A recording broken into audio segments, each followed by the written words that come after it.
ayos na. Ayan, nakakabit na, ayos na. Nirog test na natin, okay na, yan, mababa na. So,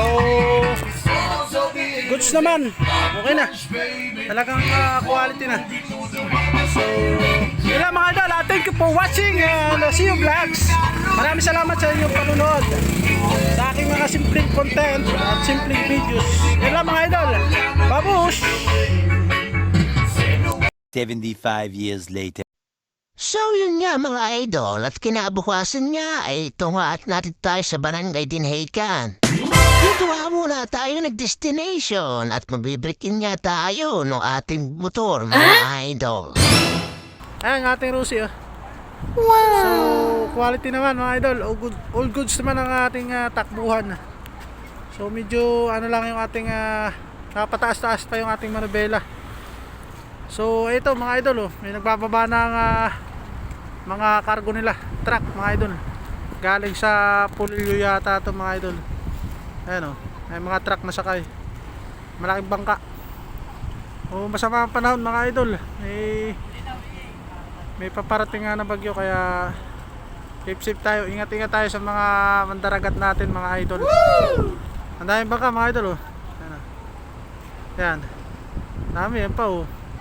So mga nasa sa tabi ngayon ng mga bangka dahil nga mayroon ng bagyo. Paano masabi? Paano masabi? So narito tayo sa Dinhaykan ulit. Ayan. Nice. Ayan mga idol. So pagkatapos natin dito, mag-orabis na din tayo mga idol. Punta na tayo sa ating papunta naman tayo sa pag hindi sa may gumian o magsaysay basta. Bahala na mamaya kung saan tayo dadalhin na itong ating Rusi 175 mga idol. So yun lang mga idol.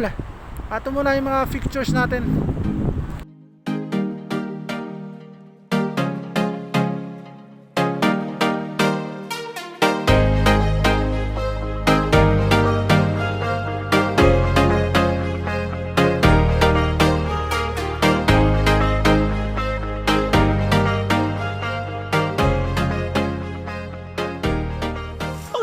Mga idol, at yun nga lang yung ating mga shots na magagandang view mga idol. So yun nga mga idol yun na itong mga picture natin na kinuha. Ayan, talagang maganda rito sa Dinhaykan. Ayan.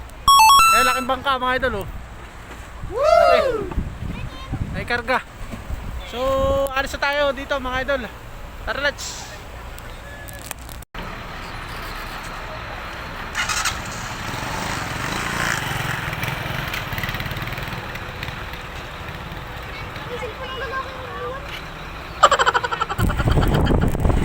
Ayun nga mga idol, at narinig ko yung sinabi ng bata na yun daw cellphone ko ay iniwanan ko na. Napatawa na lang si idol at talaga namang akala na nito tuluyan ko iwanan. So bali, dito na nga tayo mga idol at tugorabis na nga muna tayo at hanggang dito na lang muna ating videos. Hanggang sa muli, babush!